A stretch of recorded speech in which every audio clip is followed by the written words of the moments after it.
Last month, you may recall, David Wood and I debated Anjem Choudhury and Omar Bakri over the question that is the central question of my new book, Did Muhammad Exist? Now, we found that Choudhury and Bakri were not really able to deal with the question. They were only able to answer things like, of course Muhammad existed, it's in the Qur'an. And so this second episode of the Jihad Watch program will again take up the question, did Muhammad exist, with a new debate, and I think a much more formidable debater.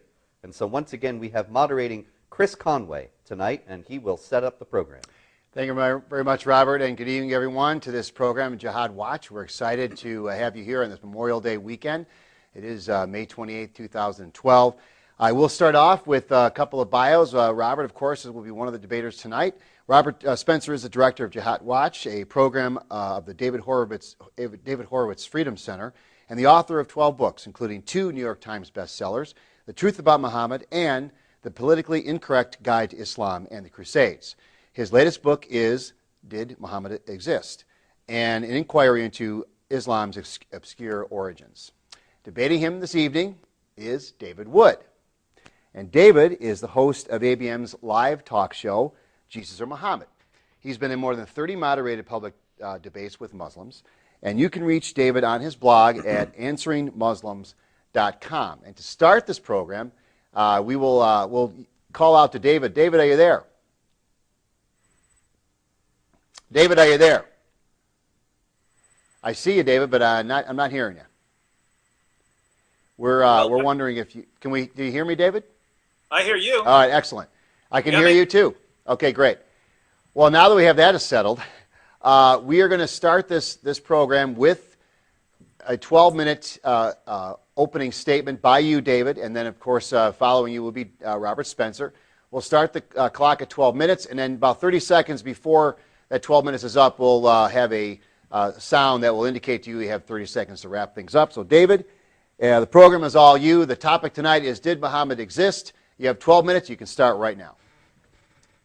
Thank you, Chris. I'd like to thank Robert as well for his new book and for defending his position on ABN tonight. I read Did Muhammad Exist? And I'll be honest, it was way better than I thought it was going to be. I had read Robert's books, The Truth About Muhammad and Religion of Peace, and they were both excellent. But when I heard that Robert, his latest book, would be a challenge to Muhammad's existence, I thought that Robert had finally gone off the deep end. Now that I've read it, I can say that Robert's new book is filled with material that's absolutely essential for anyone interested in the early history of Islam, and especially in the development of the Quran. Every chapter is indispensable. With that said, I still believe in the overall picture of Muhammad that that most Westerners who study Islam would believe in. He's born somewhere around 570. He starts delivering revelations to his followers somewhere around 610. He preaches for 12 years or so in Mecca. He flees to Medina. He builds an army. He conquers his enemies, that sort of thing. So I'm not a Muhammad skeptic.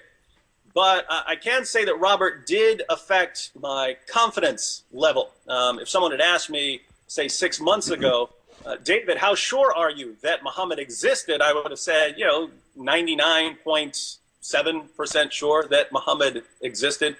Whereas if you ask me now, I'd have to say, 90, 92% sure that Muhammad existed. So Robert's book shifted my confidence somewhat, but I still come down heavily on the Muhammad existed side of the debate. Now, why do I believe Muhammad existed after reading Robert's book?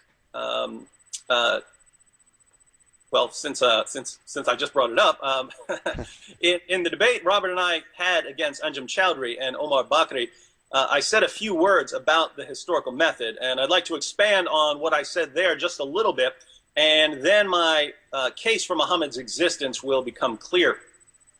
As I pointed out in that debate, when historians investigate an event or a person from many centuries ago, there are 3 things they're looking for.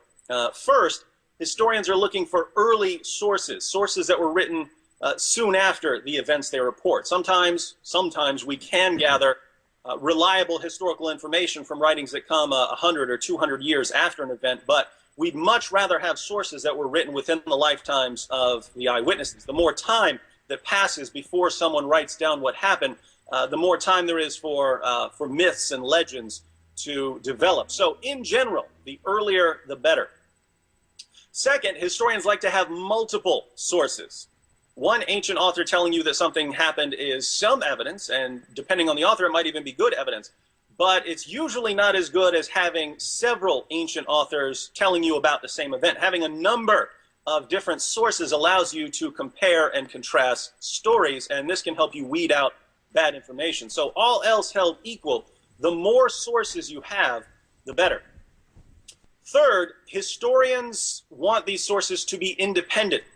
So think about it. If Robert and Chris and I tell you the same thing, but it's only because Chris and I are repeating something we heard from Robert, you don't really have three separate sources. You have one source, that would be Robert, two people repeat what you said. It would be much stronger if Robert saw something happen and he tells you about it, and Chris saw the same thing for himself and he tells you about it, and I saw it too, so I can tell you. Now, you don't just have one source, you have three independent sources. So putting all of these ideas together, when historians try to reconstruct events that happened in the distant past, they'd like to have multiple independent early sources. And when it comes to Muhammad, we don't have that. We don't have anything close to that. We don't have any early detailed biographical sources, let alone multiple independent early biographical sources. There is a massive gaping hole in the historical record that should be filled with references to Muhammad in the Quran, going out supposedly conquering in Muhammad's name. But it isn't filled with those sorts of things. Our stories about Muhammad come from much, much later. The Muslim sources are late, they're biased, and they constantly contradict each other, even on basic detail. So Islam is on very shaky ground historically, and this allows someone like Robert to come in and wreak havoc on people's beliefs about Islam. But I've got some good news for our Muslim viewers. Historians often have to deal with late, biased, unreliable, contradictory sources like the one Muslims are forced to use when they want to learn about their prophet. And historians have developed principles for gathering kernels of truth, even from writings as weak and defective as the Muslim sources. One principle is especially relevant when we try to examine Muhammad's life. It's called the principle of embarrassment. The idea is that when someone admits something that makes him look bad, or makes his belief look bad, it's probably true, because he wouldn't invent something that's embarrassing to him. When people invent things, they invent things that make themselves or their beliefs look good. So when we examine testimony, we can ask ourselves, is this the sort of thing someone would just make up? If it's not the sort of thing someone could make up, have at least some reason to believe that the testimony is accurate. Applying this principle to Muslim sources, Muslims are going to, it's about Muhammad, they're obviously going to fabricate things that support a particular theological position. We're losing a connection here with you, David. We're seeing you, but you're cutting out.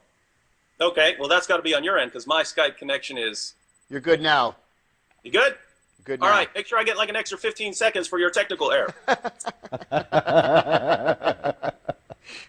Okay. So, applying this principle of embarrassment to the Muslim sources, if Muslims are going to invent things about Muhammad, they're obviously going to invent things that make Muhammad look good, or things that support their particular theological positions, or things that vindicate a certain sect of Islam. And there's no question the Muslim sources are filled with things like this. But the key is Muslims aren't going to invent stories that make Muhammad look stupid or immoral or evil. So when we open the Muslim sources, if we find stories that make Muhammad look bad, the best explanation for why we have these stories is that they really happened. And if they really happened, then Muhammad obviously existed. Now, do we find embarrassing material in the Muslim sources? Of course we do. But as Robert points out in his book, we have to be careful here, because what's embarrassing to Muslims today living in the West wasn't necessarily embarrassing to Muslims nearly 14 centuries ago in Arabia. Muslims in our time are embarrassed by all kinds of things we find in the Quran and the Sirah literature and the Hadith. According to Muslim sources, Muhammad had sex with his 9-year-old child bride, Aisha. He had sex with his slave girls. He allowed his followers to rape their female captives and to have sex with prostitutes, and to beat their wives into submission. Muhammad ordered Muslims to assassinate his critics and to execute apostates and to violently subjugate Christians and Jews. He supported his religion by robbing people. He had a man tortured for money. All of this is horribly embarrassing to Muslims in our times, which is why they deny these things. But it wasn't embarrassing to the early Muslim community. So the principle of embarrassment wouldn't really apply here. If these practices were acceptable to Muslims in 7th century Arabia, there's no reason someone couldn't have invented them. But we find other stories in the Muslim sources that are quite different. They were embarrassing even to the early Muslim community. We know they were embarrassing because we find early Muslim historians trying to water down the stories or to explain them away or to erase them from history. Let me give you a few examples. First, we know from Muslim records that when Muhammad began receiving revelations, his first impression was that he was demon-possessed. When Muhammad fled the cave of Hira, he was convinced that the first 5 verses of Surah Al-Alaq, the 96th chapter of the Quran, had been put into his head by a poetry demon. What changed his mind? His wife and her cousin convinced him that he wasn't possessed, he was a prophet of Allah. Is this the sort of story Muslims would invent if they want people to believe in Muhammad? I don't think it is. Second, we know that after Muhammad's experience in the cave, he became suicidal and tried to hurl himself off a cliff. Now, if you are manufacturing a prophet to unite the Arab people, do you think you describe him as history's first suicidal prophet? I certainly wouldn't. Third, according to our earliest Muslim sources, Muhammad delivered revelations from the devil. These are the infamous satanic verses. When Muhammad delivered the original version of Surah 53 to his followers, he said that in addition to Allah, there are 3 goddesses that Muslims can pray to, Allat, Alus, and Manat.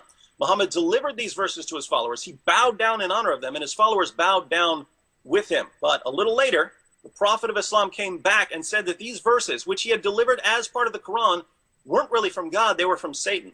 And he replaced them with the words we find in the Quran today. Now, if you wanted to invent a prophet, wouldn't you portray him as a man who wouldn't you portray him as a man who could tell the difference between a revelation from God and a revelation from Satan? I certainly would. Fourth, we know from multiple references in Sahih al-Bukhari and other sources that Muhammad was the victim of black magic that made him delusional and gave him false beliefs. According to the story, one of Muhammad's enemies stole his hairbrush and used it to cast a spell on him. The spell lasted somewhere between 6 months and 2 years. Now, tell me, if you were inventing a prophet to suit your fancy, would you say that his enemies could take him out with a magic spell? Not a chance. Fifth, Surah 4:3 says that Muslims can marry up to 4 women, but the Muslim sources tell us that Muhammad had a lot more than 4 wives. Al-Tabari says that Muhammad consummated marriages with 13 women. We know from references in Bukhari that Muhammad had at least 9 wives at one time. And the reason, according to Islam, that Muhammad got more was that he received a special revelation, Surah 33:50, which gave him and him only special moral privileges, namely lots of wives. Needless to say, if I were inventing a prophet, I would invent stories that show him violating his own revelations.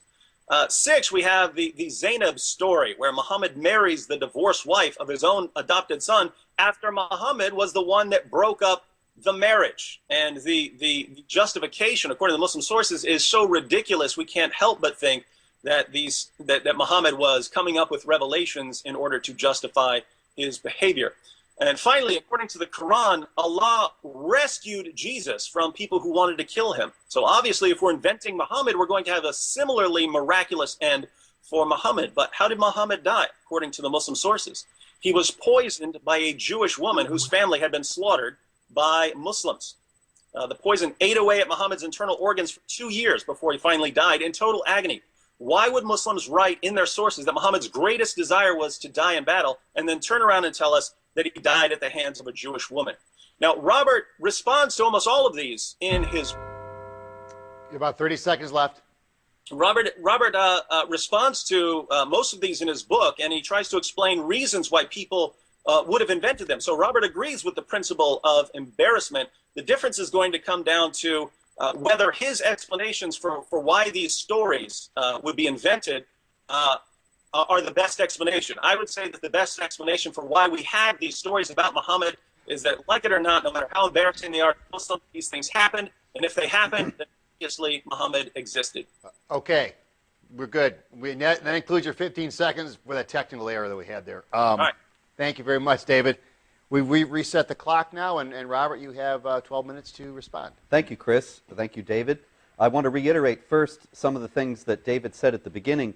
That is that historians, in trying to assess the historical reliability of a figure in the distant past, look for early sources, multiple sources, and independent sources, and we have none of these for Muhammad. And David referred to a massive gaping hole in the record, and that is indeed a massive hole. It has to be emphasized that it's extraordinarily strange and completely inexplicable that if Muhammad existed and delivered the Qur'an in whole, although it wasn't collected till after his death, but it was complete, presumably at the time of his death, then the Arabs began to conquer the Middle East, North Africa, and Persia in the 630s, 640s, and the subsequent decades, energized by and motivated by the teachings of Muhammad and the Qur'an.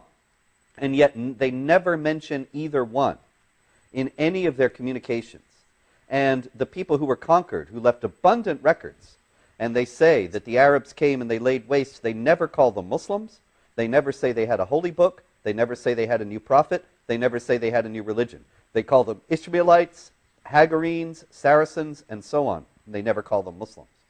And so the only thing that people who believe in the existence of Muhammad can point to is the criterion of embarrassment that David enunciated. And I have to say, actually, that when I wrote the biography of Muhammad, The Truth About Muhammad, although I was aware of the very shaky historical reliability of the early Muslim sources I used for that biography, I also believed in the criterion of embarrassment at that time. And I remember having a conversation in The Hague with Ibn Warraq and saying, why would Muslims have invented these stories if they cast their hero in a bad light?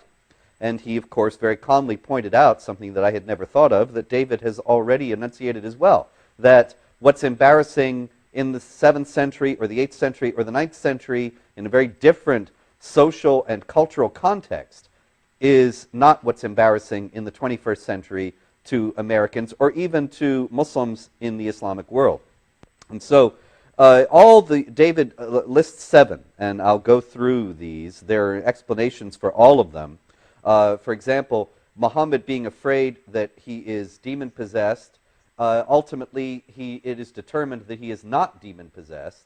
One of the clear reasons to invent a story of that kind is to lay to rest charges that all of this is demonically inspired in the first place, and say, well, that's been considered. Actually, it was considered by the prophet himself, and then ruled out on the basis of sound evidence.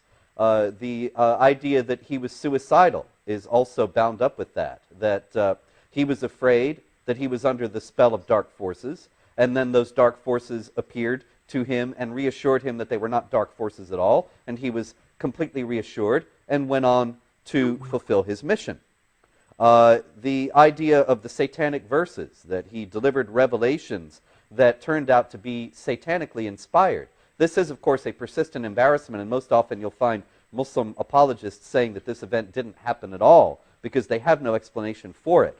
But the clear explanation for it, if one posits that all of this was made up by a committee and by various people over a period of time in order to develop a religion for the Arabs that would justify and unify, strengthen, and help expand the Arab empire, then obviously if this thing is in a position of flux and if this religion is being developed, it's going to go through stages, and it's going to go through stages that contradict earlier stages.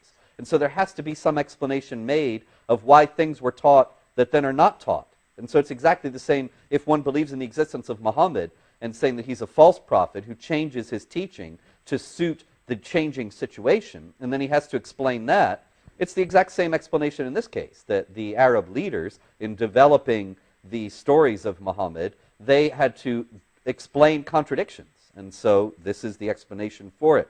It's the same thing when he's the victim of the black magic. Here again, he emerges victorious over the black magicians, and so this is designed to reinforce that this is not black magic, that this is distinct from black magic, and that it is powerful over black magic. The idea that Muhammad has a special exemption from his own moral law. Well, Allah can do what he pleases, as we know is repeated many, many times in the Quran and in Islam. And Muhammad is touted in the Hadith, as David well knows, as having been given the sexual potency of 60 men. And this is something that's held up as a sign of his extraordinary position, his extraordinary virility, that he was not like other men. He was not an ordinary guy, but he's somebody worthy of obedience and worthy of emulation. The idea that his end is ignominious has another political purpose, that instead of dying in battle, he dies being murdered by the Jews. The demonization of the Jews is something that runs as a golden thread through the Hadith, as well as the Quran itself. And it seems to be a particular preoccupation of the Arab leaders at the time that the Quran and the Hadith were being put together to demonize the Jews, as evidently they saw them as formidable opponents to the new religion. And so to have them even going so far as to kill the prophet, as they killed the other prophets, as the Quran endlessly reminds us, is just another brick in the wall of their dehumanization and demonization. And I left the Zainab story for last, because that one is a bit more complicated. This is the most clearly embarrassing story to Muslims. It appears that even the account in the Quran, as elliptical and clipped as it is, in chapter 33, is evidence of the embarrassment. The basic story is that Muhammad married his former daughter-in-law, and evidently some of the Muslims were upset. And so Muhammad, in order to get around the laws of consanguinity, he said, well, there is no adoption. And chapter 33, verse 4 and 33, verse 37, it rules out adoption for Muslims. And Zayd, who was Muhammad's adopted son, has to go back to using the name of his father and call himself Zayd bin Haritha rather than Zayd bin Muhammad, because adoption is illegitimate, as it is in Islam to this day. Now, the thing about this story is that it ends with a very curious sentence, and that is, Muhammad is not the father of any of your men, rather he is the seal of the prophets. It's a curious doctrine in the Quran that all the prophets are blood relatives of one another. They are, as the Quran says, of one seed. And of course, as is well known, the Quran even presents Jesus as the nephew of Moses.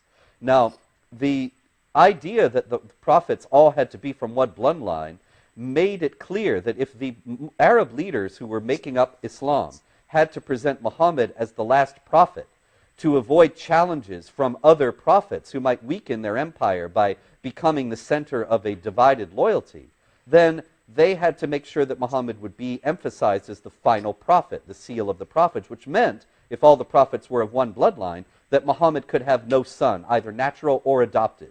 And this story was invented in order to show that Muhammad had no son, and that he even did have an adopted son, but Allah ruled out the necessity for adoption, ruled out the legitimacy of adoption, and emphasized that by giving Muhammad in marriage his adopted son's ex-wife. And this was no violation of the laws of consanguinity, because Muhammad was not this man's father or any man's father. It's also an indirect dig at Christianity, which of course has a whole theology of adopted sonship, and that the non-Jews are the adopted children of God. But if adoption is illegitimate, then it is a delegitimization of Christianity. And one of the key elements of early Islam is not only an intent on delegitimizing Judaism, but also delegitimizing Christianity and demonizing both as enemies of the Muslims. If you look at the social and political and cultural milieu of the days in which the Arab Empire was expanding and consolidating, Jews and Christians are the principal enemies of that expansion and consolidation. And so they end up being canonized, so to speak, in the Quran as the worst enemies of the Muslims. Actually, of course, it says the Jews are the worst enemies of the Muslims, and that the Christians they will find closest to you. But then it hedges that around with caveats, saying that any Christian who believes that Jesus is the Son of God is under a curse, and so on. And so the only Christians that it ends up really talking about are Christians who are of a heretical sect that denies the divinity of Christ, denies even that he's the Son of God, denies that he is the Savior and died on a cross. There was Gnostic Christian literature that denied that Jesus died on the cross, and it appears that these were some of the traditions that the early Muslims picked up to create the teachings about Jesus that are in the Quran and Islam. And so I come back around in the conclusion to where I started at the beginning, that there is no mention of the Quran from people who are supposed to have been motivated by it and energized by it in the first 6 decades of its supposed immediate ascendancy and its being the inspiration for these great conquests. And the only explanation for that is that it didn't exist yet, and it was put together later out of Jewish and Christian material, mostly from heretical Christians, who left the mark of their doctrines on it. And these doctrines were adulterated then by the Arab leaders in order to paint Judaism and Christianity in the most negative light possible. But in any case, there is, in all of this time, in the first part of the 7th century, after the time that Muhammad is supposed to have died, and even into the 8th century, there is very slight mention of Muhammad, very slight mention of the Quran. Then suddenly, in the 8th century, and particularly in the 9th, we begin to hear these stories of immense detail, where we know so much about Muhammad. We know practically everything that he did every day. And yet, where were these stories in the 7th century? Why do none of the early Muslims ever tell them or even mention their guiding prophet? Why is it that they hid these stories away if they had them and never even referred to them? Obviously, this is much more likely to have been a process of legendary elaboration, and that once Muhammad was established as a figure who was going to be the center of this religion and somebody who was worthy of emulation, then it became necessary for people to fill in the story about him and to make up accounts of what he said and did. One of the most notable things about this is that the Arabs, in the time that Muhammad is supposed to have lived, up until the year 627, actually used a calendar that was a lunar calendar, but it contained leap months, that is, extra whole months, that would bring the lunar calendar in line with the solar calendar. Now, the funny thing about this is that the leap months were abolished in 627, and in the accounts of Muhammad's life, he never does anything in leap months. And yet, he's supposed to have been 57 years old in 627. So he lived all his life with leap months, and yet he never did anything during them. Obviously, the best explanation for that is that the stories were invented at a time when the Arabs forgot they ever had leap months. And so they never put any stories in those times. But that just shows up the legendary character of this material. Thank you, Robert, and thank you, David. We're going to go take a brief break here. We've got the opening statements out of our way, 12 minutes apiece. We'll be right back. And just to let you know, too, anyone watching, just make sure that you get your questions or comments ready at 248-416-1300. Toward the end of the program, we'll start opening up the phone lines. For right now, though, we'll take this brief break. Come right back. Welcome back to this program, Jihad Watch, with the topic of tonight, Did Muhammad Exist? We have both of our debaters, Robert Spencer and David Wood, with their 12-minute opening statements. Now we're going to go back to David with a rebuttal. David, it's all you. You've got 8 minutes, and we'll tell you when you have 30 seconds left. Thank you, Chris. All right, well, there are a few things Robert and I agree on. We agree that there should be evidence where there is no evidence. If Muhammad were really going out and conquering, and then his followers were to carry this on in the name of Islam, energized by the Quran, as Robert says, then we should expect to find all these references in all these places for all these people who are being conquered. We should expect to find all kinds of references to the Quran and Muhammad, and we don't, not for a long time. So we have to ask ourselves why. We have to ask ourselves why this is, and we both agree that that is a huge problem for the Muslim story, and we agree that there's a way of examining material like this and coming up with historical kernels of truth, and that's the principle of embarrassment. Where we disagree on here is Robert thinks there are explanations for these things, and that's the response to the principle of embarrassment. If I say no one would invent this kind of story, and you could come up with reasons why people would invent that kind of story, then you've just responded to the argument. So the question is, do Robert's reasons for why people would invent these kinds of stories about Muhammad, do they look like good explanations or the best explanations for the evidence that we have? And I would say no. If you look at the approach Robert is taking, he has a kind of means to end approach. There's something that the people who are inventing stories about Muhammad want to accomplish. There's some doctrine they want to get across, and so they invent this story in order to justify this doctrine or defend this kind of doctrine? And my response would be, I can easily come up with a different way of achieving the same end that doesn't involve embarrassing Muhammad. In other words, if the only point is to defend some doctrine, I can think of better ways to defend that doctrine without making Muhammad look bad. So let's go through these. Muhammad's first impression of his revelations is that he was demon-possessed, and he became suicidal afterwards. Robert's claim is that these stories might have been invented because people wanted to show that Muhammad wasn't a victim of demonic possession, and he didn't kill himself because he was protected or something like that, because he was exonerated in the end of these stories. Now think, if all you want to show is that Muhammad isn't getting these by demonic inspiration, why don't you just say that? Why don't you have people saying it to Muhammad? Muhammad, you're the victim of demonic possession. You're possessed. You're so horrible, something like that. And then Muhammad saying, no, I'm not. And here's my proof. Here are some miracles. Because you can invent whatever you want, right? We're inventing prophets out of thin air here, or at least with very little historical information to go on. You can invent all kinds of ways to justify and show that someone is not possessed by demons. You can have a miraculous sign, a voice of God, something like that justifies him. You don't need to make him look like he can't tell the difference between a revelation from God and a revelation from Satan, or make him look unsure of the origin of his revelations.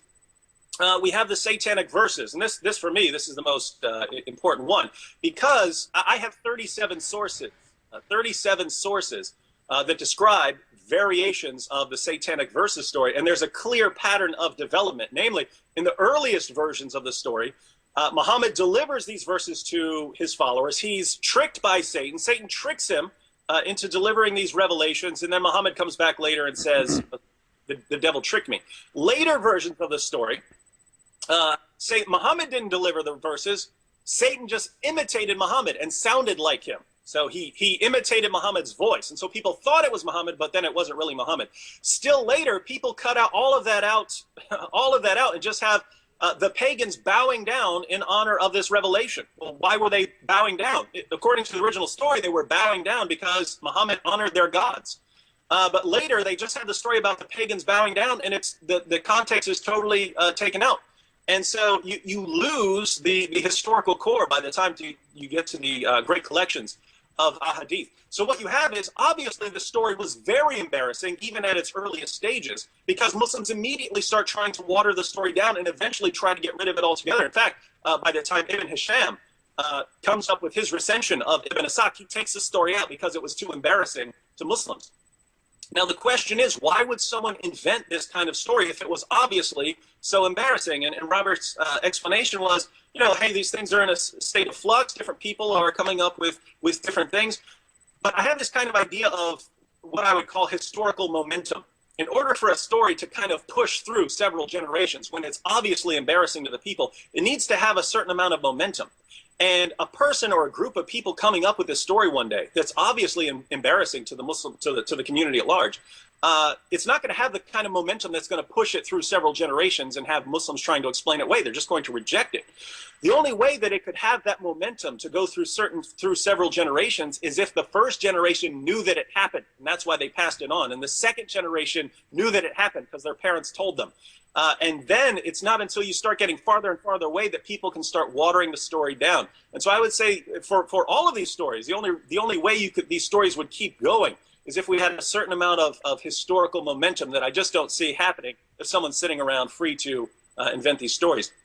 Now, the story of Muhammad as a victim of black magic, well, Muhammad was victorious in the end. Well, again, you could do that in other ways. You don't need to have, I mean, think about it. Jesus wasn't the victim of black magic, right? We don't believe that would happen to Jesus. But it doesn't occur to us to say, well, yeah, he was a victim of a spell and he was walking around all weird and out of his mind and delusional for a year and a half, but then he was victorious in the end. Why? We don't need that. We don't need that. If you want to know why we believe in Jesus, it would have to do with things like his miracles or his resurrection. We don't need him to succumb to black magic in order to break free of it to show that we should believe in him. As far as Muhammad's extra wives, Robert says, well, this was to show that he was superior in sexual virility or something like that. Again, you don't need that. Muhammad could have had 4 wives. He could have stayed faithful to his 4 wives, to that revelation. and he could have just had a lot of sex with them. And then, of course, he's allowed to have a slave girl, so he could have 4 wives and like 100 slave girls, and that would have allowed him to stay consistent with his revelation. Instead, we find him getting special revelations that give him more partners. That if the only goal is to be really sexually mighty, he didn't need to do that at all. As far as Muhammad's death, Robert says that the story was meant to demonize Jews. Well, you could have had him die in battle. You could have had him die in battle fighting the Jews. I mean, really, being defeated after being poisoned by a Jewish woman whose family he had slaughtered, that makes me think that Muhammad's not too bright. I mean, he's eating food brought to him by a woman whose family he just slaughtered. I wouldn't eat something that was brought to someone whose family was just slaughtered, but Muhammad does. This doesn't inspire any confidence in Muhammad. So if the goal... 30 seconds. And finally, Zainab, Robert says that the point of this story is to deny that Muhammad had any children. Again, any sons. There's a way to do that. Again, you don't have to have this entire affair of Muhammad marrying the divorced wife of his own adopted son and so on. You could just say Muhammad didn't have any sons, or that his sons died, something like that. Point is, we can have all of these ends that Robert says we need. We can do that without these horrible stories that are obviously embarrassing to the early Muslim community. Okay. Thank you, David, for your 8-minute rebuttal. Now we're going to reset the clock for Robert, and we're going to go ahead and give Robert 8 minutes to go ahead and do that. Guy hearing a buzzing in my ear. I'm not sure what that's about. Are we ready to go? We're ready. Okay. Actually, none of these stories were embarrassing to the early Muslims, according to the early Muslim records, except the Zainab story. That's the only one.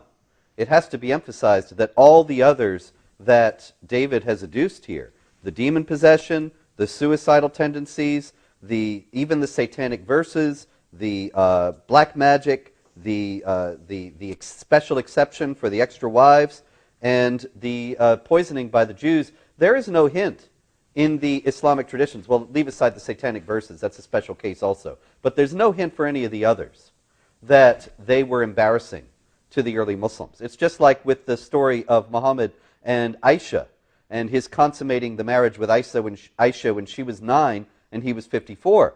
There's no indication that anybody looked askance at that, or that the early Muslims thought there was anything scandalous about that. That's a tale that embarrasses 21st century Muslims. As the rest of these that David has pointed out, they embarrass 21st century Muslims. But they didn't embarrass Muslims in the 9th century or the 8th. Now, as far as the other things go, certainly, yes, there are other better ways to defend doctrines than inventing stories that embarrass Muhammad. But here again, I'm afraid that David is practicing kind of anachronism. It's easy for 21st century people to see that there were easier ways to do this or better ways to do this, but we cannot be sure that that was known or seen as clearly by Muslims in the 9th century or the 8th century when these stories were being invented. They were invented in a particular historical context, and it may be that they were invented in the context of controversies that were going on that they were designed to reply to.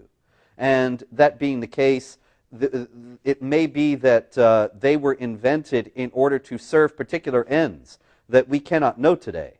But here again, the long historical gap between the time that Muhammad is supposed to have lived and the time that these stories show up militates against their being historically accurate.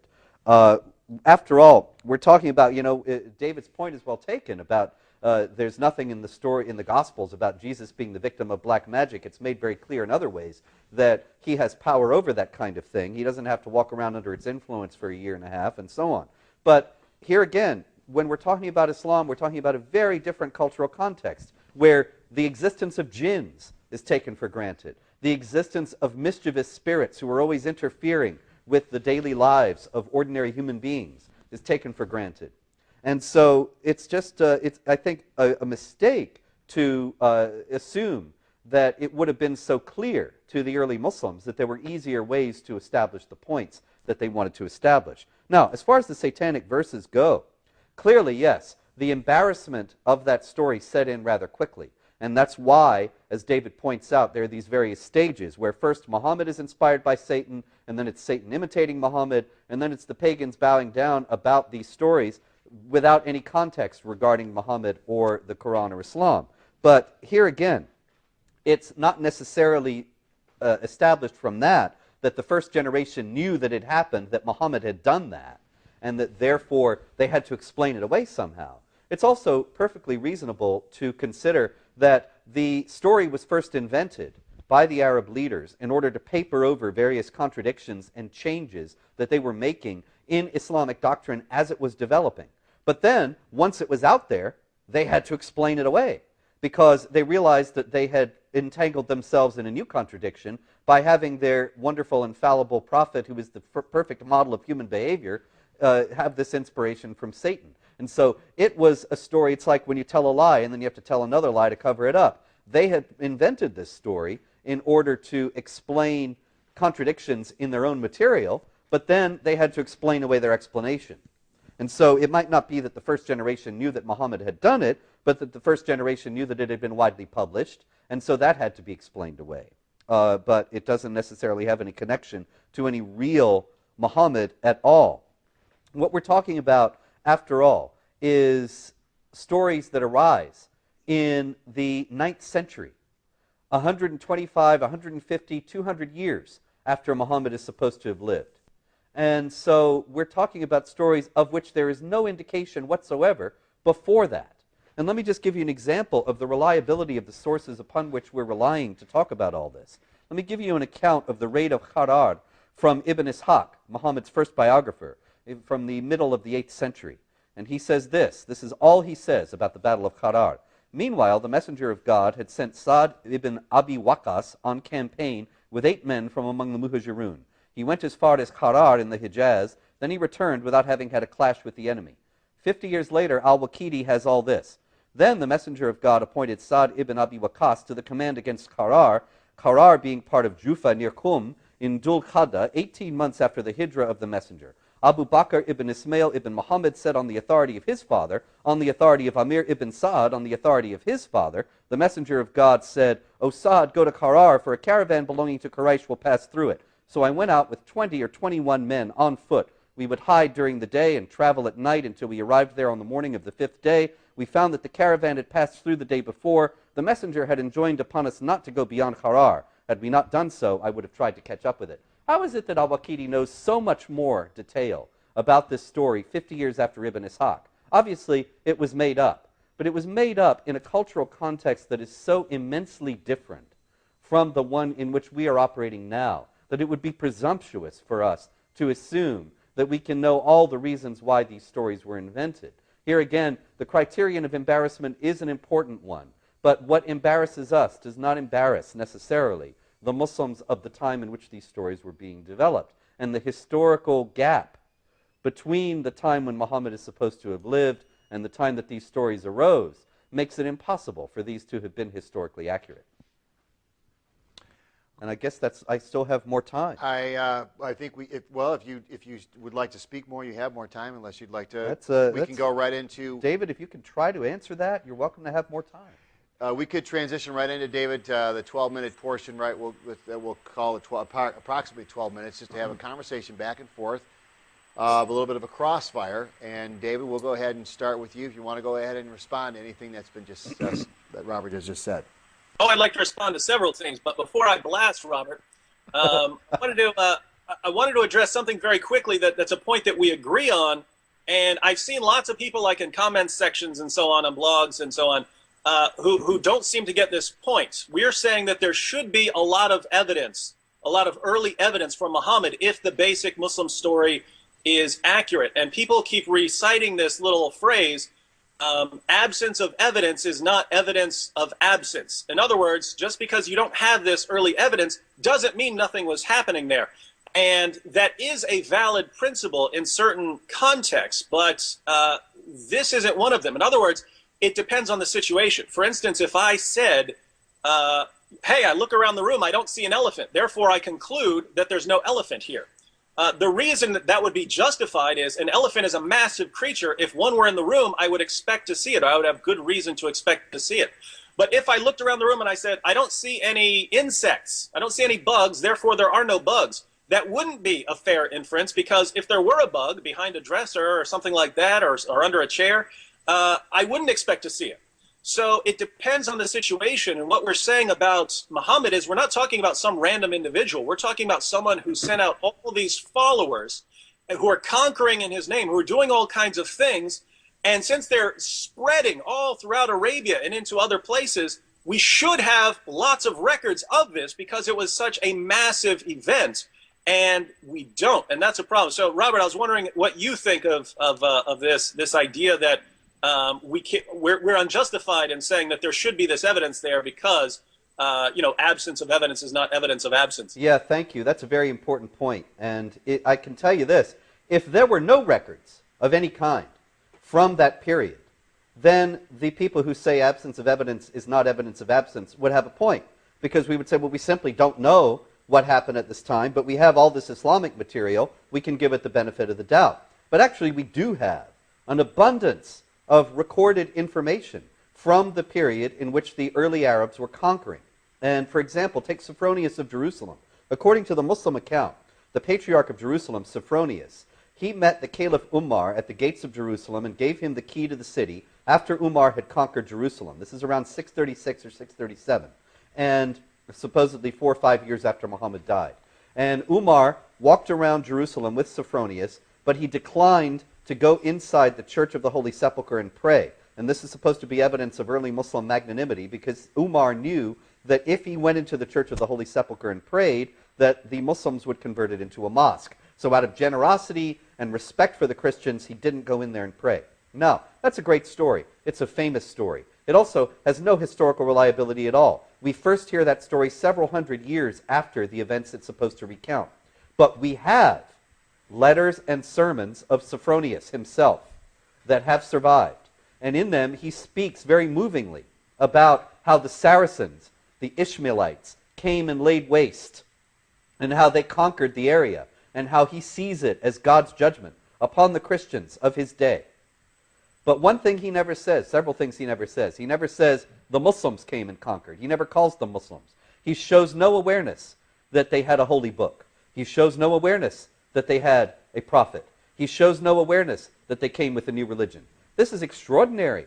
This guy was actually conquered by these people, and he's writing about the conquest. And so that is not absence of evidence. That is positive evidence that the people who conquered Jerusalem were not actually Muslims at all, and that Muhammad did not exist yet, and the Quran did not exist yet, because if they did, there is absolutely no reason why Sophronius would not have mentioned them. All right, Robert. Now, I want to address your claim that these stories weren't embarrassing to the early Muslim community, because I think they were all embarrassing to the early Muslim community. I think we're reading the sources a little differently. I'm not going off of straightforward claims that these were embarrassing. I'm kind of comparing the narrations and connecting the dots. For instance, I can open up one narration from the Hadith, and it will say, Muhammad was the victim of black magic because of a spell cast on him. And that's it. That would be the whole story. And eventually he snapped out of it. And then I go to another story, and Muhammad snaps out of it because, some kind of angels show up and stuff and snap him out of it. And then I go to another version of the story, and Muhammad's victorious, and he says, go to the well and you'll find the hairbrush, and here's who did it, and so on. And so I have these stories in front of me, and I say, the original story about Muhammad just being the victim of black magic, you wouldn't have left out that later vindication. You wouldn't have left out that later vindication if you were aware of it. So I'm looking at this, and I'm kind of arranging them in my mind. Obviously, the original story is, just included Muhammad being the victim of black magic, and he eventually snapped out of it and blamed someone. And then it's later stories where there's something miraculous about it, some kind of miraculous vindication. And so I reason that the early story wouldn't have left that out if there was this extra information. So I'm putting them in a historical development, and I'm saying, well, if someone's obviously inventing this extra vindication, it's because the earlier story was embarrassing to the early Muslim community. And since it was embarrassing, why would someone invent it? And I would say that's the case with all of these stories, that if you compare the different versions, you look at more and more as time goes on, they're trying to vindicate Muhammad. And if they're trying to vindicate him and defend him, obviously they were embarrassing to the early Muslim community. And therefore, I wonder, if we have the freedom to invent things, why are we inventing these things that are so embarrassing that people are expanding on them through legendary development? Okay, very good point. However, it has to be emphasized that you are the one who are seeing the three different versions of the story and saying the one that simply says Muhammad was the victim of black magic has to have been the original, because it doesn't contain the justification of Muhammad. And that, however, when we come to the sources, we know that they're all just there in the Hadith. And there's no indication, actually, from the Hadith itself that that was the original version of the story.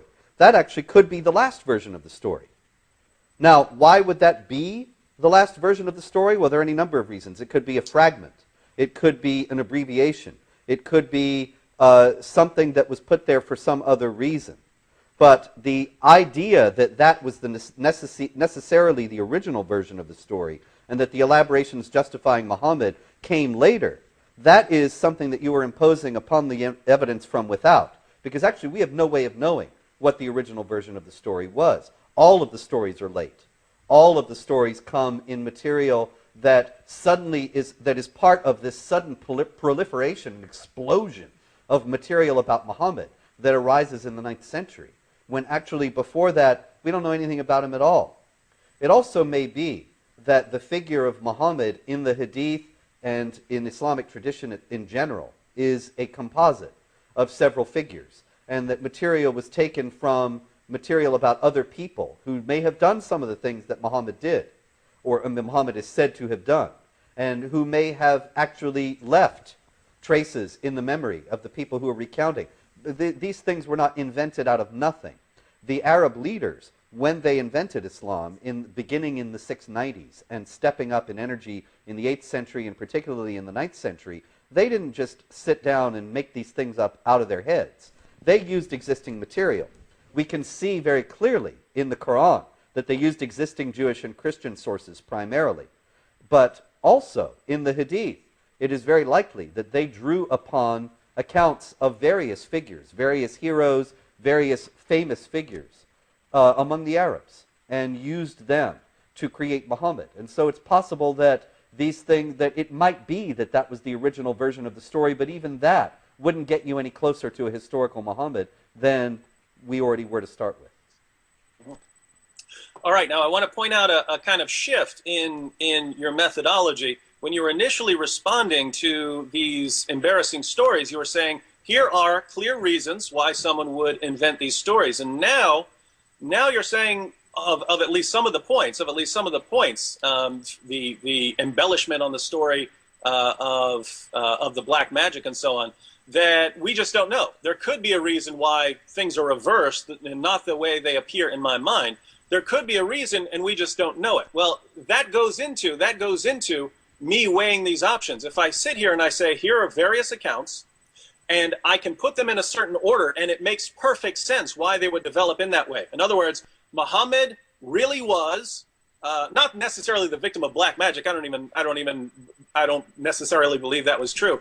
But he was acting weird for a while. He snapped out of it, and he says, someone cast a spell on me, in order to explain why he was the victim of this black magic. Later Muslims saw this as kind of an embarrassing story, and they wanted to attach various miraculous endings onto the story. I look at that and I say, that makes sense. I can understand that historical development. So now I have something that makes perfect sense in my mind, but it presupposes that Muhammad existed. In other words, if that account is correct, it involves Muhammad's existence as the sort of start, as the beginning of that process. Your response is, well, you don't know that the short version that doesn't have a miraculous ending, that could have been the last, and we just don't know why. We just don't know why that is. Well, now I can't even make sense of it. And I will grant, just to be clear, I will grant that it's possible. I grant that lots of things are possible. But if I have one hypothesis that's very clear and involves a clear progression, and I can understand each of the steps, and I understand why these things happen, I understand the progression, and then the alternative is something I say, well, I can't make sense of that at all, but maybe it's true. Well, I'm inclined to go with the one that makes sense. I'm inclined to go with the one that makes clear sense in my mind. And I want to point out, it's not just this one story. It's not just this one story. If it were one story, if we had one story to deal with, or two or three, then I might say, maybe we could explain these things away. But when we have a ton of stories, I look at this and I say, that is not the picture of a prophet I would ever want to come up with. And to say, well, maybe they saw things differently, when I can't understand why anyone in his right mind, out of his right mind would invent these things, then I have to go with what makes most sense. And what makes most sense to me is these things happened, they were embarrassing, and later Muslims tried to explain them away. Sure, absolutely. That is a possibility. The thing is that one thing I would caution you about is that what makes sense is not necessarily what happened, especially when we're dealing with this material. This is extraordinarily strange material, and there are all sorts of oddities about it. And I'm not sure that making sense, it might be, but I'm not convinced myself that making sense is a compelling argument in this case because of the strangeness of this material. And I would say I don't think there's a shift in my methodology at all. These things, I think, in a tremendous degree were invented. Actually, as you know, the Muslim scholars themselves, in explaining the forged hadith, acknowledge that a huge number, I mean, we're talking hundreds of thousands, like the 297,000 hadith that Bukhari collected and then rejected as inauthentic, were manufactured for political reasons, for political motives. And that the only criteria by which he decided that the 3,000 that he did use were authentic was the chain of transmitters, which of course could just as easily be forged as well as the story.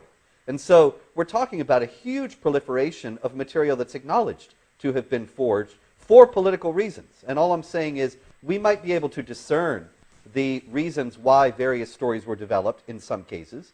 We might not be able to tell why stories were developed in some cases because we don't have all the information at hand.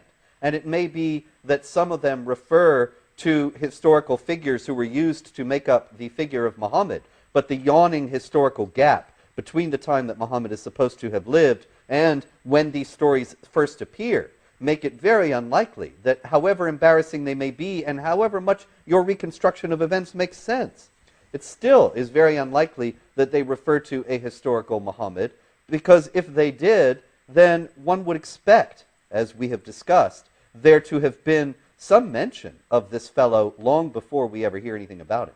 Okay, we're going to have to sneak in here a quick break. Robert and David, thank you for the continued ongoing discussion here of tonight's topic, which is, did Muhammad exist? We'll be right back with closing statements. And again, just stay tuned with your calls at 248-416-1300. We'll be right back after this brief break.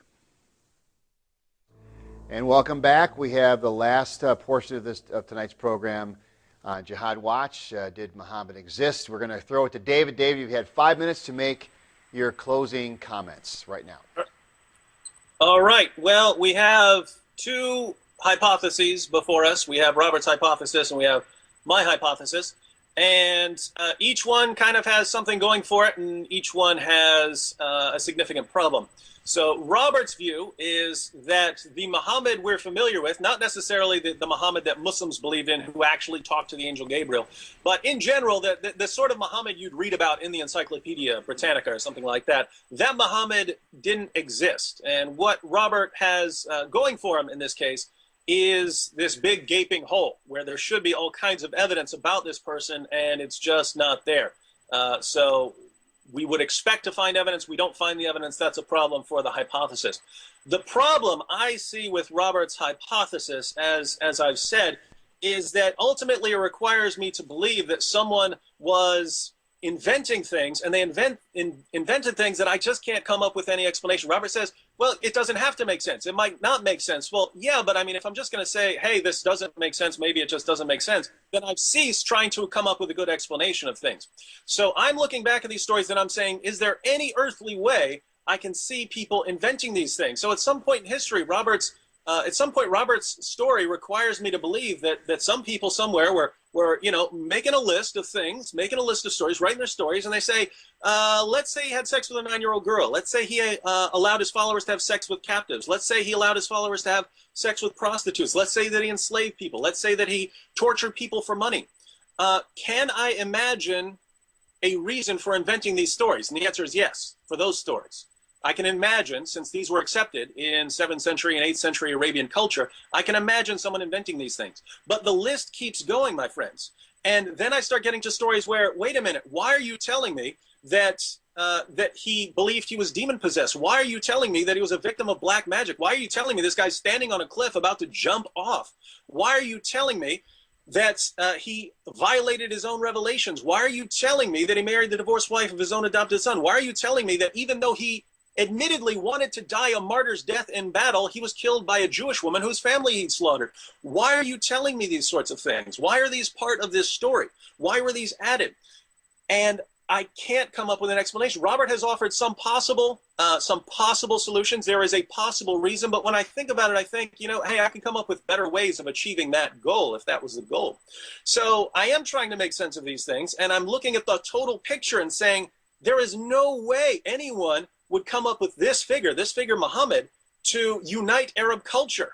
I mean, obviously these things were very embarrassing to the early Muslim community, at least in several of the instances.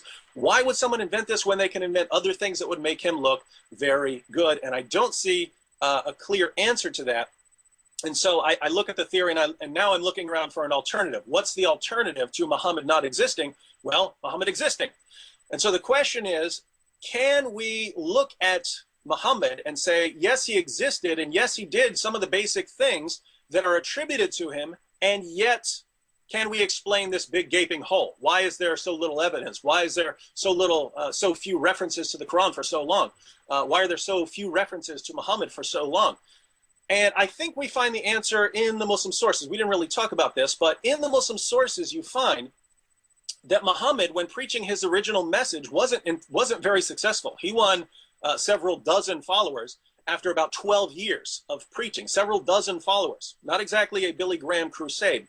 It's only when he turned to other methods, namely, people join me, we'll go out, we'll conquer the unbelievers, we'll rape their women, we'll take their booty, I'll take a fifth, you take the rest, this is how we're going to do it, and the religion grew like wildfire. But in the Muslim sources, we find these Muslims, these converts, constantly complaining, why aren't we getting more money? Hey, you said we'd get a bunch of money, why aren't we getting it? They're constantly complaining, which shows they weren't really interested in Muhammad.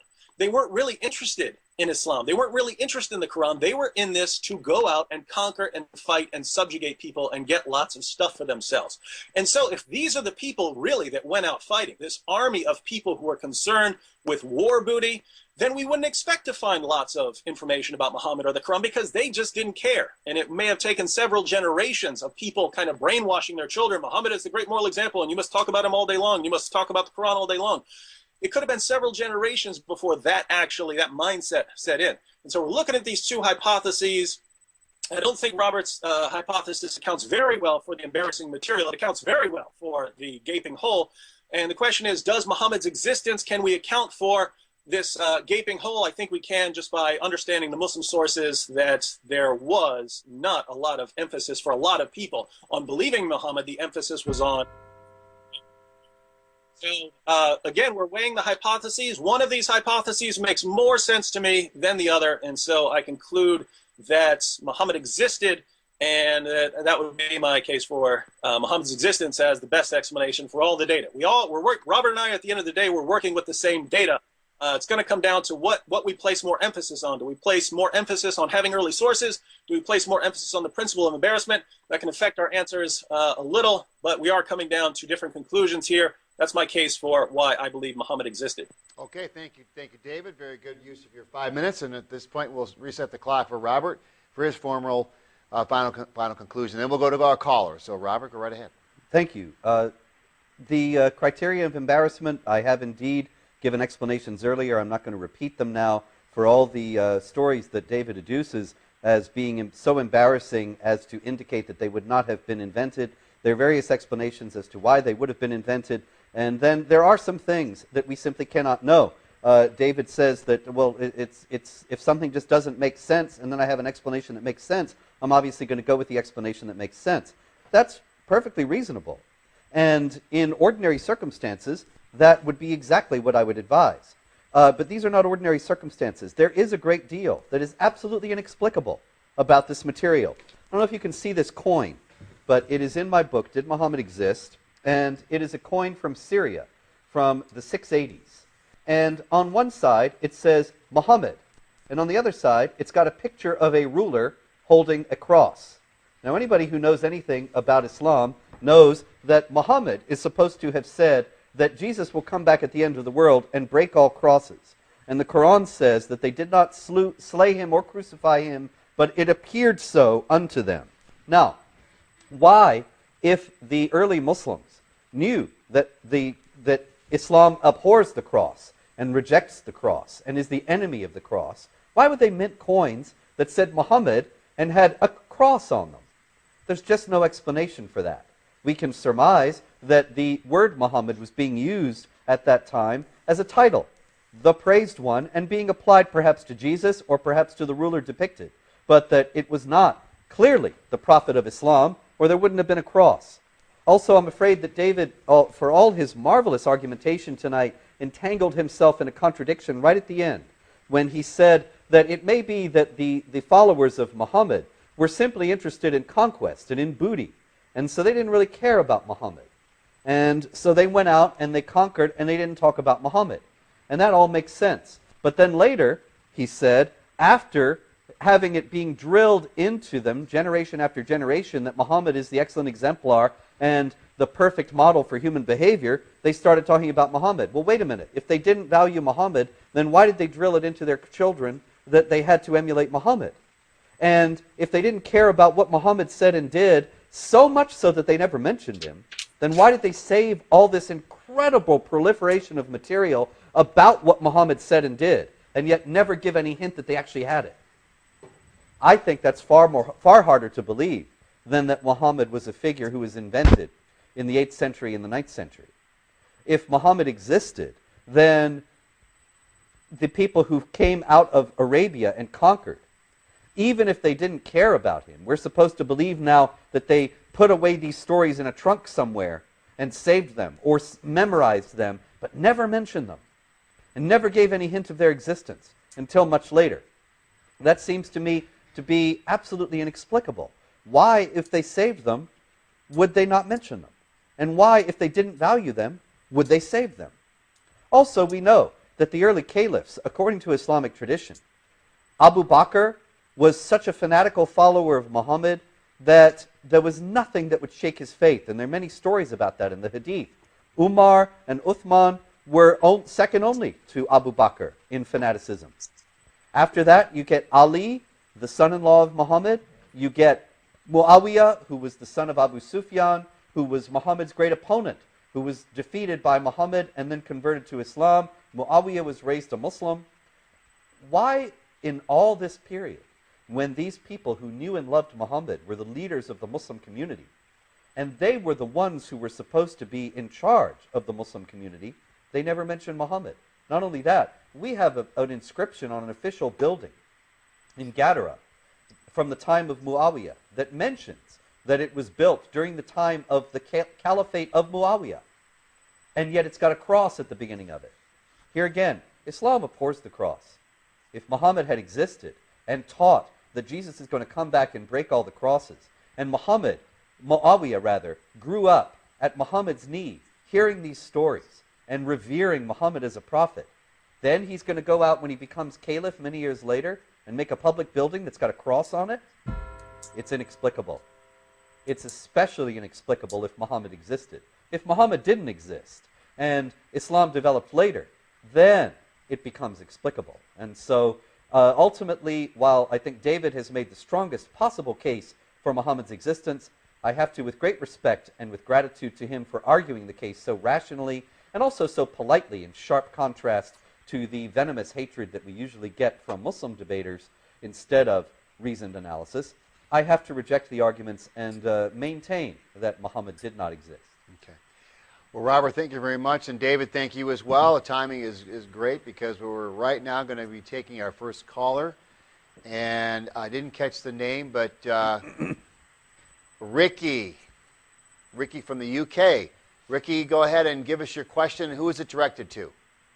Hello, my question is to Robert Spencer. Robert, is it not possible that Muslims may have destroyed or burned all evidences of Islam to get a standardized version? To get a standardized version, yes. Well, that's actually the standardized version story. That in 656, Uthman, the caliph, is supposed to have gathered together all the people who memorized the Qur'an, and they wrote down, it was written down rather, all the pieces of the Qur'an that various people had memorized, and then Uthman burnt the variants. But then you have a standard story.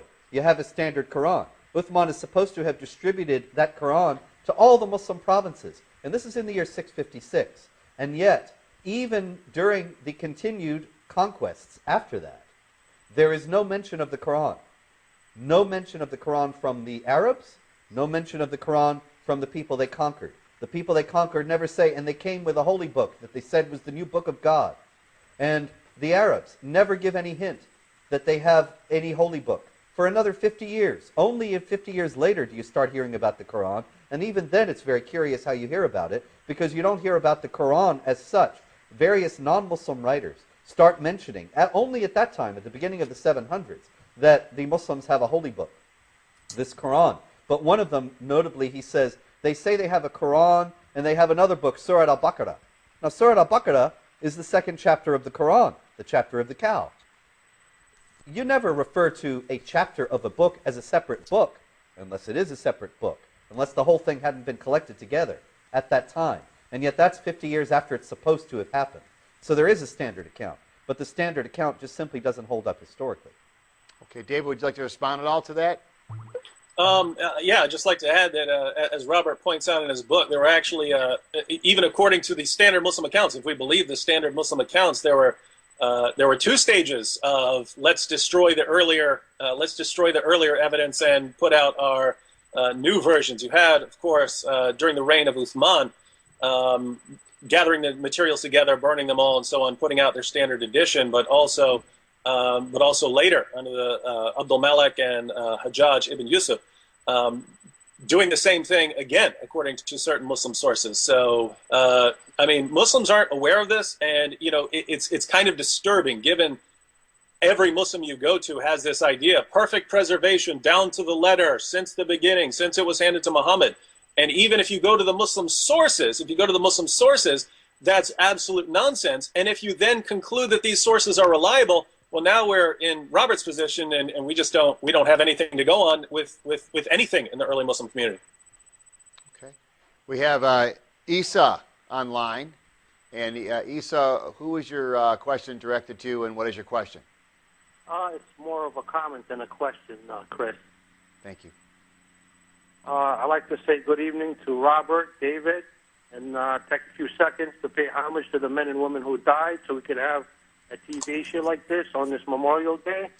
And you gentlemen certainly have done your homework, and I am not tickling your ears. Give credit where credit is due. And whether Muhammad existed or didn't exist, to me is really irrelevant. But it prevailed on thousands and millions of people. And even nations, believe in this, and they're willing to die and willing to put their life and kill for it. And, whether he existed or not, I mean, it will only prevail for those people who are knowledgeable and literate. Remember, my brothers, Satan will always use reverse psychology, try to divide and conquer, and remember that knowledge speaks and wisdom listens. And I don't know how to put this in words, but I mean, we see, everything that's been written in Scripture coming to pass. Remember, if the prophet speaks for me, the Lord said, in time you'll see it will come to pass. And, again, I'd like to pay homage to Robert and Chris and Dave. And, gentlemen, you're doing a fine job, and God bless you and keep you safe. God bless you. Good night. We appreciate that. Can I just say one thing? Absolutely. I would just like to say, with respect, I thank you for your kind words. I do think it's a relevant question. It's a relevant question precisely because so many Muslims believe this. And the truth is always relevant. There are efforts right now being made to translate this book into Arabic. I also hope to get it translated into Farsi, Urdu, as many other languages that Muslims speak around the world as I possibly can.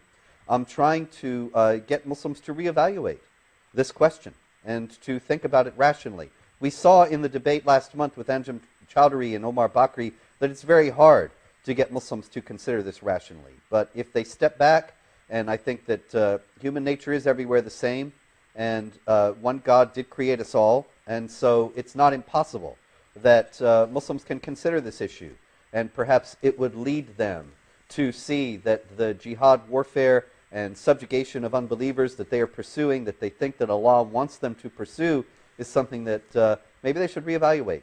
And that is one of the chief hopes that I have for this book. David, your comment at all? Yeah, I just wanted to agree. Well, at first, I wanted to agree with the caller who pointed out that on this Memorial Day, I didn't even make the connection in my mind that this is Memorial Day when we remember the people who died to make this possible, because this wouldn't be possible in certain places in the world, as everyone knows. But also, yeah, I agree with Robert on the importance of this topic and the book and the discussion and the debate, because there's a massive gap between what's going on at a scholarly level in Islamic studies and what people know, the popular level. And in Christianity, you don't have that kind of gap. Whatever happens at the scholarly level, people put it out. Either people against Christianity or people on the side of Christianity, they discuss it at the popular level so people can find out what's going on. So you can go into any Christian bookstore and find discussions made for the popular level of what's going on at the scholarly level.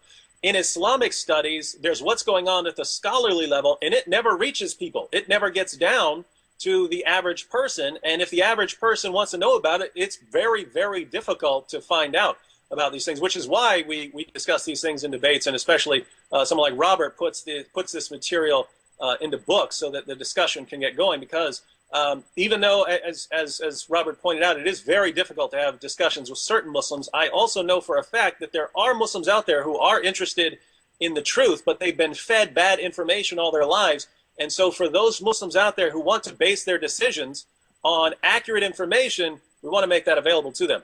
And if those Muslims are watching this show right now, they have a few minutes left to call at 248-416-1300. We do have another caller. Marlene, tell us who your question is directed to and what is your question?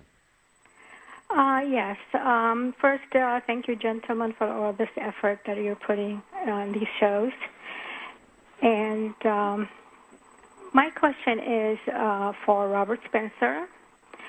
I wanted to ask him if he considered the story about the Nestorian monk Bahira and his influence in making Muhammad. And I noticed also that Muhammad had a different name that is mentioned. I forgot the name, very tough name. And my second request is to have Father Zakaria have an opinion on this book and a notation. I would be very interested in seeing how he would look at this interesting book that I'm definitely going to buy. Thank you so much. I'm just going to listen. Thank you, Marlene. Thank you. The story of the Nestorian monk Bahira, I actually recount that in detail in my biography of Muhammad, The Truth About Muhammad. But it's a story from the Sirah of Ibn Ishaq. The Sirah of Ibn Ishaq was written in the middle of the 8th century. And there is, as we have discussed already, no indication that any of this material existed before that. Now, that being the case, why would Muslims invent the story of Muhammad meeting Christians and meeting particularly Christian clerics? And that is, I think, probably because the Muslim literature, the Qur'an particularly, contains so much Christian material. As I said before, this was put together from existing sources. And so to explain why there was so much resonance between Islam and Christianity and Judaism, stories were invented of Muhammad having contact with various rabbis and with various Christian clerics, and that these stories were designed to show primarily that the rabbis and the Christian clerics saw that Muhammad was a prophet, but they did not want to admit it among their followers. They did not want to acknowledge it. So it's really all about how the Jews and Christians were perverse in rejecting Muhammad, and that's the ultimate goal of the stories. Muhammad does have a different name in some of the early Islamic traditions. I don't remember it either, but I know it's there, and that may be evidence of another thing that I mentioned earlier, that Muhammad could be a composite of various figures who were put together, and that some real historical evidence, some real historical material, rather, of some of these people was put together to form Muhammad.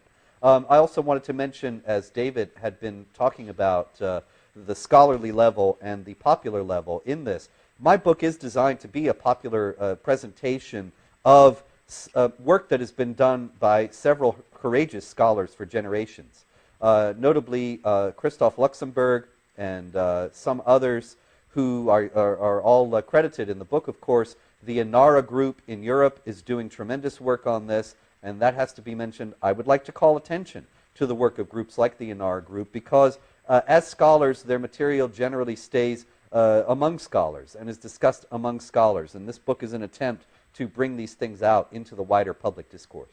David, we have a couple minutes or less, actually. Go right ahead if you'd like to make any final comments. Well, I would just to agree with the assessment of these sources on Muhammad running into Christians and so on. We do have in the Quran, so in what Muslims would regard as their earliest material, Muhammad is constantly being ridiculed, according to the Quran, for stealing his information, information about Christianity and Judaism from other people. And this actually fits in very well with either hypothesis, with either Robert's position or my position. On my position, you would have, yes, these are historical. That's very embarrassing. And then later on, all these stories about Muhammad actually interacting with people, especially the ones where Muhammad goes up to someone and they say, "Oh, we've been waiting for you because we read in our book that you were coming." When, where in the book? What were you waiting on? Why in the world were you waiting for an Arabian prophet? Where is that? Of course, obviously. There's some development. So there's no dispute between me and Robert on whether there was development. I think anyone who's examining this, even close to objectively, has to say there was tons of legendary development. The question is how much, and I would say a lot, and Robert would say all of it. Well, gentlemen, we are going to finish up the program. Robert, could you tell us how the viewers, what's the best way or a good way to get a cover or a copy of the book? Well, Did Muhammad Exist should be available at any self-respecting bookstore, and it's also at Amazon.com online. And at my own website, jihadwatch.org, you will find a link there on the left sidebar to order it. And go to your bookstore, though, and ask them for it, and ask them why they're not carrying it. Because cowardice and fear of violent intimidation is getting to be a little bit too much in evidence in America today. And we need to stand for the freedom of speech. And so strike a blow for the freedom of speech. Go ask your bookstore for Did Muhammad Exist? And my quote for tonight that's going to stick with me is, "The truth is always relevant." And that is certainly what we try to bring forth with this program and any program that we do here at ABN. And you can watch us at any time at www.abnsat.com, as you might be doing right now, and tell a friend, a family member, or even an enemy, if you'd like, about our programming here at ABN. We're grateful for both the gentlemen here, Robert Spencer in the studio here, and David Wood via Skype. Great resource that we can use to do our programming, this live show on the internet. And we're grateful for all the viewers who are watching, those who have called in especially, and everyone out there. Continue to keep us in prayer. We continue to look toward you for our financial support here. You can always call us during our office hours at 248-416-1300. This is another program brought to you by the folks here at ABN, and I'm Chris Conway signing off for Jihad Watch. And tonight's topic, which was Did Muhammad Exist? The debate continues. Continue to watch what's going on here and help us any way you can. God bless you, and have a wonderful remaining evening here, Memorial Day weekend. Thank you so much.